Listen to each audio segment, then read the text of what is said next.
Your team's so ready for the big game tomorrow? Yeah, we're ready. But look at the field. There are puddles everywhere. Come on, don't let a little precipitation get you down. What? Precipitation. It's another word for rain. Actually, for any form of water that falls from the sky. You mean like snow, sleet, or hail? Yup, they're precipitation too. Well, if this precipitation doesn't stop soon, we'll be playing slip and slide instead of soccer tomorrow. Don't worry, RJ. Tomorrow's supposed to be hot and sunny. Those puddles will be history by game time. How can you be sure? Let's just say I'm counting on the water cycle to do its stuff. What comes down must go up. The water cycle is the endless path that water takes from the earth to the clouds and then back to the earth again. We already talked about precipitation. Like this rain. Right.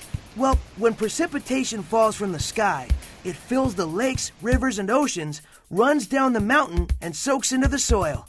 And we drink it. We do. So do other animals, and plants too. They draw in water to get nutrients from the soil and to keep cool.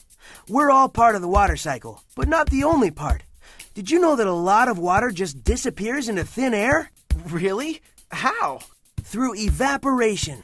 When water gets warmed by the sun, it changes from a liquid into an invisible gas called water vapor. Invisible? What? The water's still in the air, but you can't see it because it's a gas. I'd call that evaporation. So if water vapor is invisible, how do we know it's there? Sometimes you can feel it. You know, like on those hot, humid days. Oh, yeah. When just kicking the ball around makes you sweat. Exactly. Sweat evaporates too. That's another way water gets back into the air. And plants do kind of the same thing. Plants sweat? Kind of. It's called transpiration. Plants lose water through their leaves and it evaporates like our sweat does. So, Mr. Water Cycle Wizard, what happens next? Remember, what comes down must go up. The water vapor gas rises in the air. As it does, it cools down. That makes the gas turn back into droplets of water, and they form clouds. It's called condensation. Makes sense. Evaporation is water turning into vapor, and condensation is vapor turning into water or getting denser. And when the clouds get so filled with water that they can't hold any more, it rains? Bingo! The whole process repeats. So water really does travel in a cycle. When water on Earth is warmed, it evaporates and becomes water vapor, an invisible gas. As the water vapor rises into the air, it cools and turns into water droplets again. That's called condensation.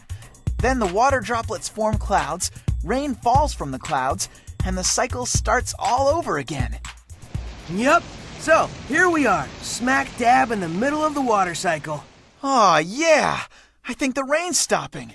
Nice! Now all we need's some heat. Oh, I'll bring the heat in tomorrow's game.